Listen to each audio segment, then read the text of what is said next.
Hey everyone, this is Ilda and welcome back to my channel. Today I'm going to share with you how to create your own rainmaker shaker card inspired by Laura DeVallo. When I first saw her creation, I knew I would have to try it out, and now she's partnered with MFT to design an actual die to make it easier for creators like us. But since I don't have that die yet, I'm DIYing one with supplies that I already do have, and just show you a different way to achieve similar results. I will have the link to Laura's video down below, as well as the link to the new MFT die so you can compare and see what works best for you. Here are the Studio Katia supplies I used to create this card.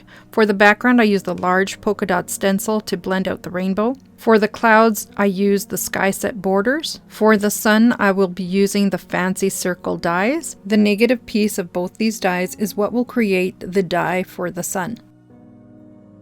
The Hello Script die comes from the You're So Ranunculus coordinating die set. To stamp out my sentiment on the inside of the card, I used the Aloha stamp set for the sunshine and my friend, and the Sending You comes from the A Cup of Thanks stamp set. For embellishments, I used these April crystals and also some silver dust seed beads. I forgot to include here the most important die that I used, which comes from the stitch border set that will be used to create the Rainmaker interactive element. Here I'm just using the large polka dot stencil, and I'm using some painter's tape to attach it to the back of the panel.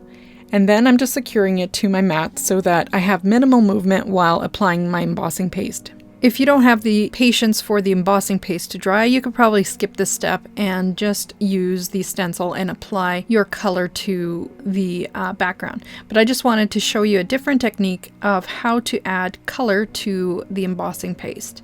And now I'll just set this aside to dry, which would take about an hour, or just leave it out overnight to dry and come back to it the next day. Now that my background is nice and dry, I'm just going to realign the stencil with the dry embossing paste. I'm doing this because I don't want to add ink to the background. I only want to add ink to the embossed areas. By using the stencil, I will keep the background white, and it's just another way to add color to the embossing paste without having to blend colors into the embossing paste while it's wet and mixing it and then applying it to the background. This way I feel you'll have more control of the colors, plus it's less messier doing it this way. So now all I'm doing is adding one color at a time in rainbow order, and I'm starting with picked raspberry rather than using a red color. This is just my preference, but you can use whatever colors you like to blend out your rainbow. At this point, I'm repositioning the stencil a little bit because I noticed there was a bit of a gap.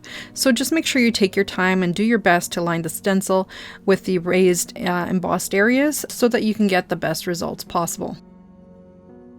And now I'm just going to add my orange, which is carved pumpkin distress oxide ink.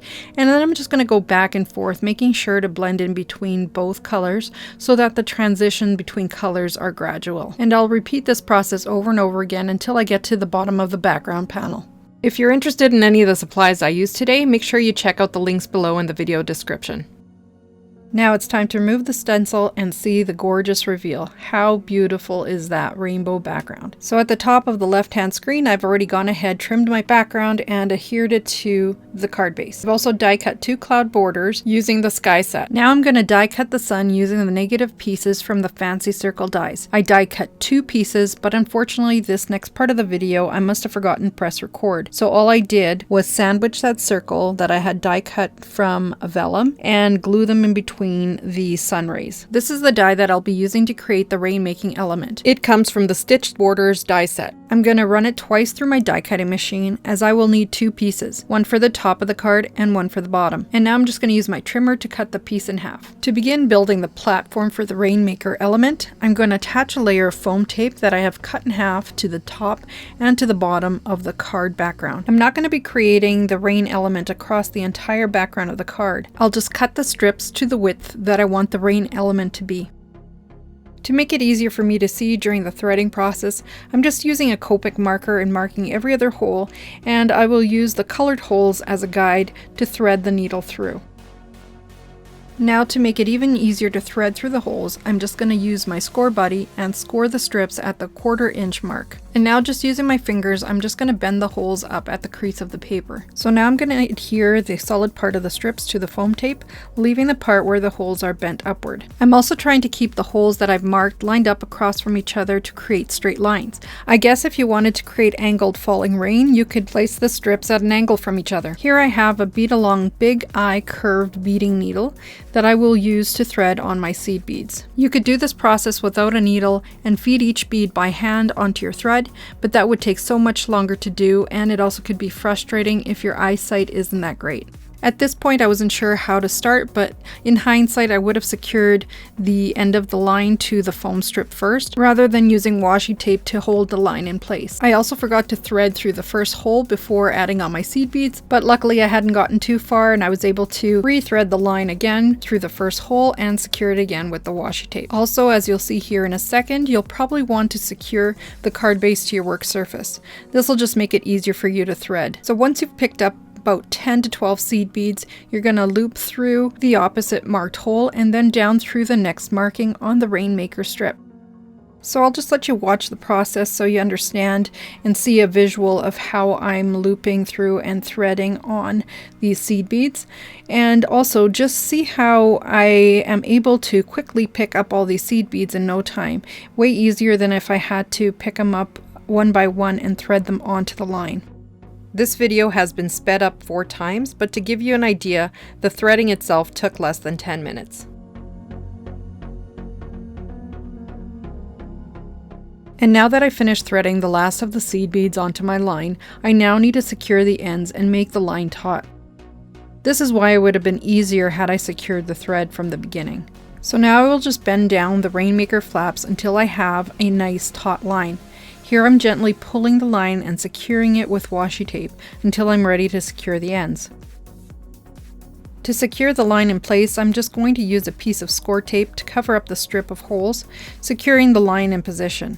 And then, just for good measure, before I cut my thread, I'm just going to bend the end across the foam tape area and then snip off the excess. And I'll repeat the same process to secure the top of the line in place. As you can see, I didn't remove the protective backing from the score tape just because I don't want anything to stick to it. And that's pretty much it for the rain making element of the card. To ensure that the rain falls freely and the mechanism works, you will need to add some space between the top elements of the card and the seed beads. To do that, all you have to do is add another strip of foam tape. This will be the support for the clouds, and it will leave enough space for free movement of the beads. Now I'm just going to show you how I added my glitter to the clouds. Here I'm just using a quickie glue pen and just following the outline and adding a line of glue. Now all I'm doing is sprinkling on some Lawn Fawn Prisma glitter while the glue is still wet, just to add a little bit of sparkle to the clouds. Before adding the clouds to the front of my card, I'm just going to add a few pieces of doubled up foam tape to support some of the areas under the clouds. So here I'm just using a little bit of Studio Katia glue to add my sun to the card front.